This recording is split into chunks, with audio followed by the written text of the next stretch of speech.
Hey there, everybody. So, real quick, yesterday, a bird landed on my shoulder. Like, just out of the blue. It chose to. I didn't know what it was, so I spoke to it, like, who are you? And it realized that I noticed it and flew off again. But, like, step one of lifelong dream achieved. Let's talk about plants.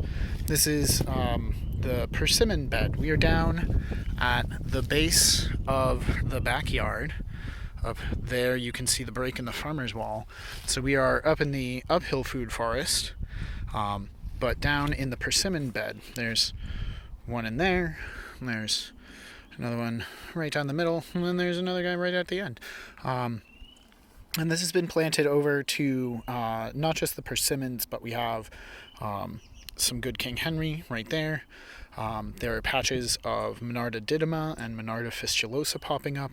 We also have a number of strawberries, which I'm sure you can see. And then some friends from last year, too. And on the topic of friends from last year, I have this little friend. And it's sister plant. So there's this one, and then there's this one right there at the tip of my fingers where that little spot of green is coming up. And this is Crotalaria longirostrata, also known as chipolin. I'll put spelling in the video to just to make sure that you all know exactly what I'm talking about. But so this is a traditional Mayan edible. It's supposed to be a subtropical plant. It was billed to me as an annual that might self-seed, and I didn't get any seeds on it last year, partly, I think, because this bed was not entirely mature, and partly because we had a very dry year last year. But I didn't get any seed pods, and this guy popped up in its exact same spot.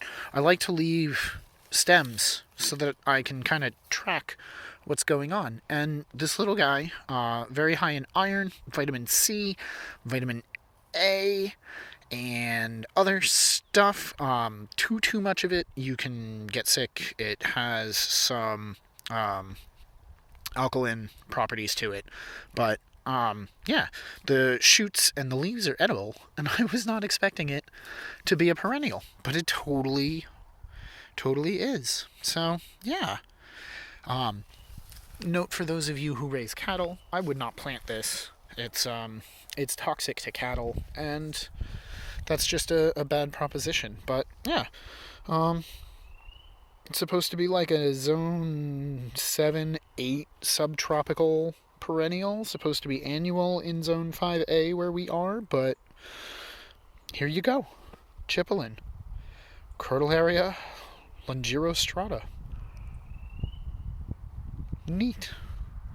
What other plants were you expecting to be annual, or even like a prolific self-seeder, that turned out to want to perennialize in your space? This is definitely something I'm going to be tracking this season, having discovered this particular amazing property. But I'd be interested to know what you guys have discovered, wanted to be perennial on your sites. Drop us a line. Suggest a plant. We'll be back soon. I just needed a break from tying together wire and ribbons and stuff. So, yeah. Just very excited. Wanted to share. Hope you all are well. Till next time. Thanks for watching. Happy planting.